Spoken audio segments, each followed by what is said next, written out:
अमेरिकी स्वतंत्रता क्रांति के संबंध में हमारी चर्चा जारी थी। इसी कड़ी में हम ये जानने का प्रयास करेंगे कि इस क्रांति के जो तात्कालिक जो कारण जिन्हें हम कह सकते हैं, कुछ ऐसे एक्ट जो कि औपनिवेशिक सरकार के द्वारा पास किए गए और इन एक्ट के द्वारा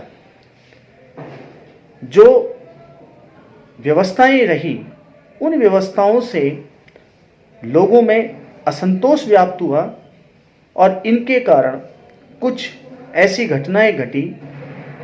सबसे पहले हम ये बात करें कि जो शुगर एक्ट और स्टाम्प एक्ट जो आर्थिक नीति के अंतर्गत ब्रिटिश औपनिवेशिक सरकार के द्वारा किया गया था, इसके बाद में जो बोस्टन टी पार्टी की जो घटना घटी, बोस्टन टी पार्टी की घटना जो बोस्टन नामक बंदरगाह पर घटी और जिस तरीके से इन एक्टों का विरोध हुआ और बाद में जो चाय की जो पूरी की पूरी जो खेप जो बोस्टन नामक बंदरगाह पर उतरी और वहाँ के लोगों ने इनका विरोध किया और विरोध करने के पश्चात उन्हें वहीं पर समुद्र के अंदर फेंक दिया गया, जहाँ ये एक बहुत बड़ी घटना के रूप में सामने आया।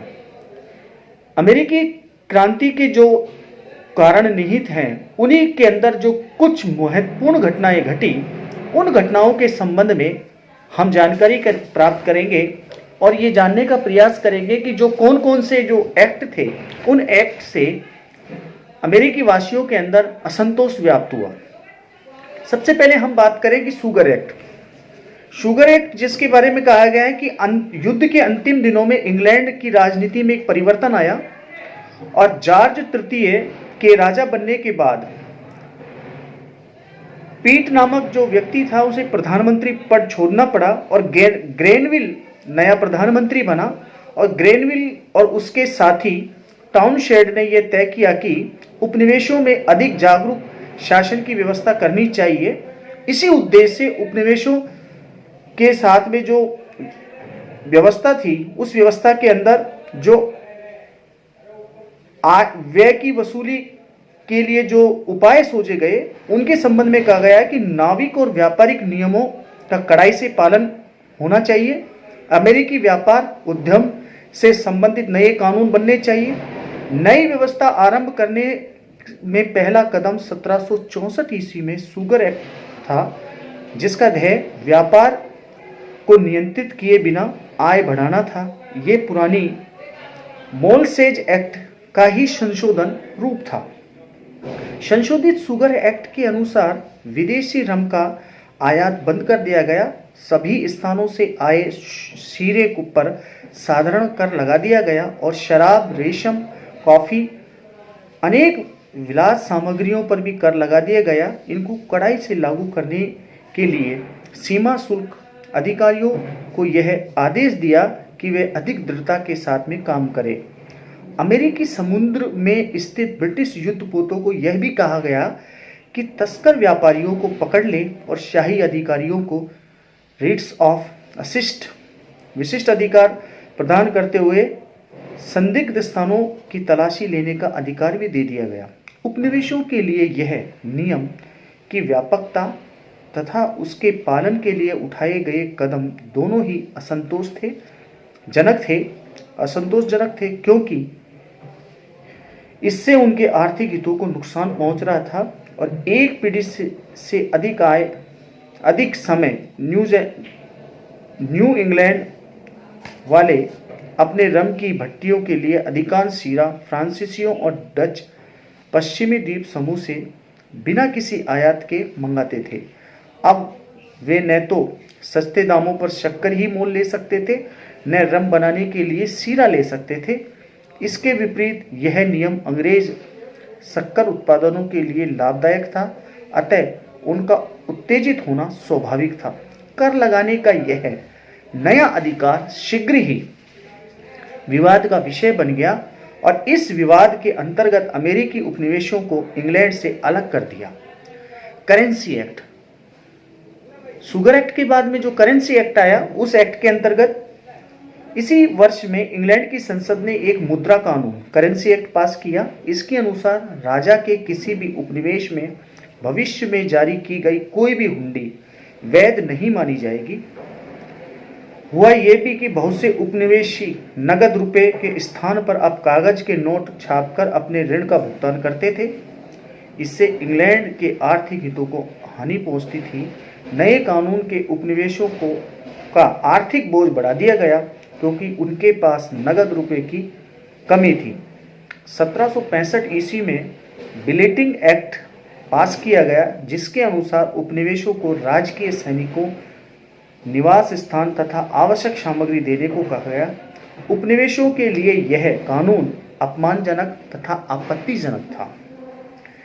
करेंसी एक्ट, अभी हमने शुगर एक्ट की बात की। इसके बाद में जो स्टाम्प एक्ट आया 1765 में, ग्रेनविल ने सुप्रसिद्ध स्टाम्प एक्ट पास करवा दिया। कानून के द्वारा समाचार पत्रों, कड़ी आलोचना वाली पत्रिकाओं, पुस्तिकाओं, लाइसेंसों, पट्टों तथा कानूनी दस्तावेजों का रसीद टिकट लगाना आवश्यक हो गया। इस कानून ने उपनिवेशों में पहले से चले आ रहे असंतोष को संगठित रूप दे दिया।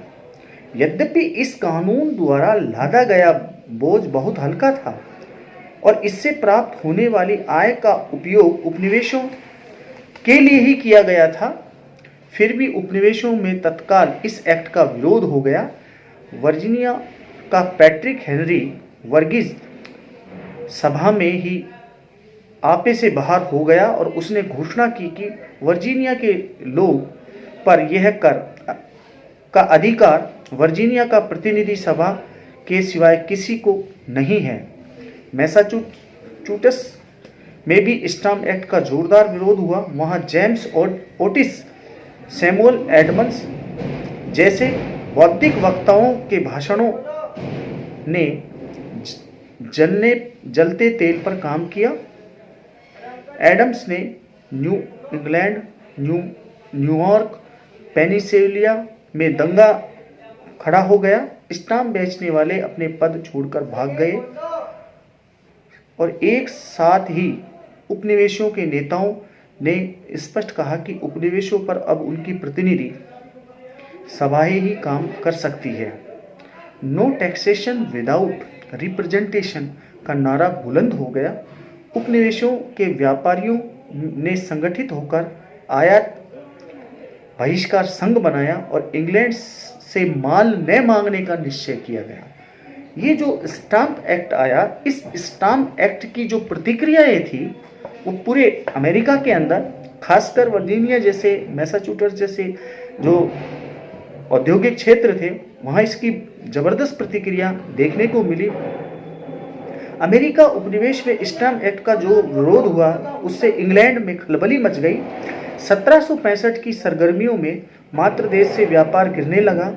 ब्रिस्टल, लंदन, लिवरपूल में के अंग्रेज व्यापारियों का बुरा हाल हो गया। कारखानों में कारीगर बेकार हो गए। विवश होकर इंग्लैंड की सरकार ने 1776 में स्टाम्प एक्ट को रद्द कर दिया और शुगर एक्ट में भी संशोधन करना पड़ा। इस प्रकार यहाँ पर पुनः शांति स्थापित हो सकी।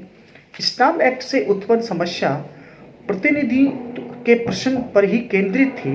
उपनिवेशों का मत था कि जब तक वे स्वयं इंग्लैंड के हाउस ऑफ कॉमन्स के सदस्य नहीं चुनते तब तक वह यह कैसे मान ले कि इंग्लैंड की संसद में उनका प्रतिनिधित्व है।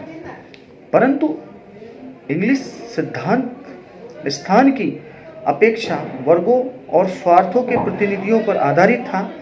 अंग्रेजों की मान्यता थी कि इंग्लैंड की संसद को उपनिवेशों का प्रतिनिधित्व करने और उन पर शासन करने का उतना ही अधिकार है जितना कि स्वदेश पर।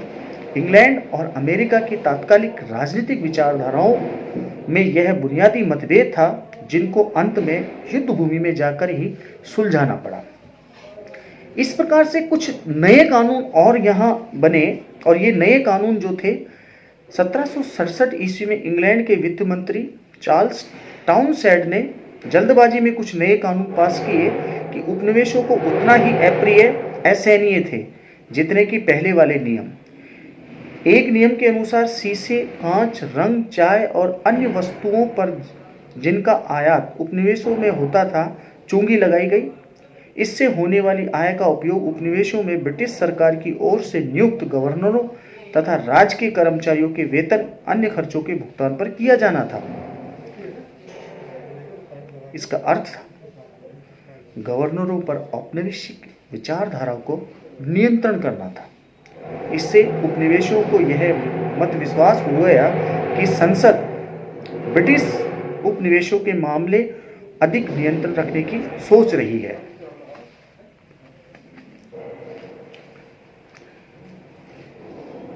नए कानूनों के परिणाम स्वरूप सारे अमेरिका में एक बार फिर विरोध खड़ा हुआ और अमेरिका के धारा शक्तियों ने इस कानूनों के विरुद्ध बताया, इनको नियमों के विरुद्ध बताया और व्यापारियों ने फिर आयात बहिष्कार समझौते आरंभ किए।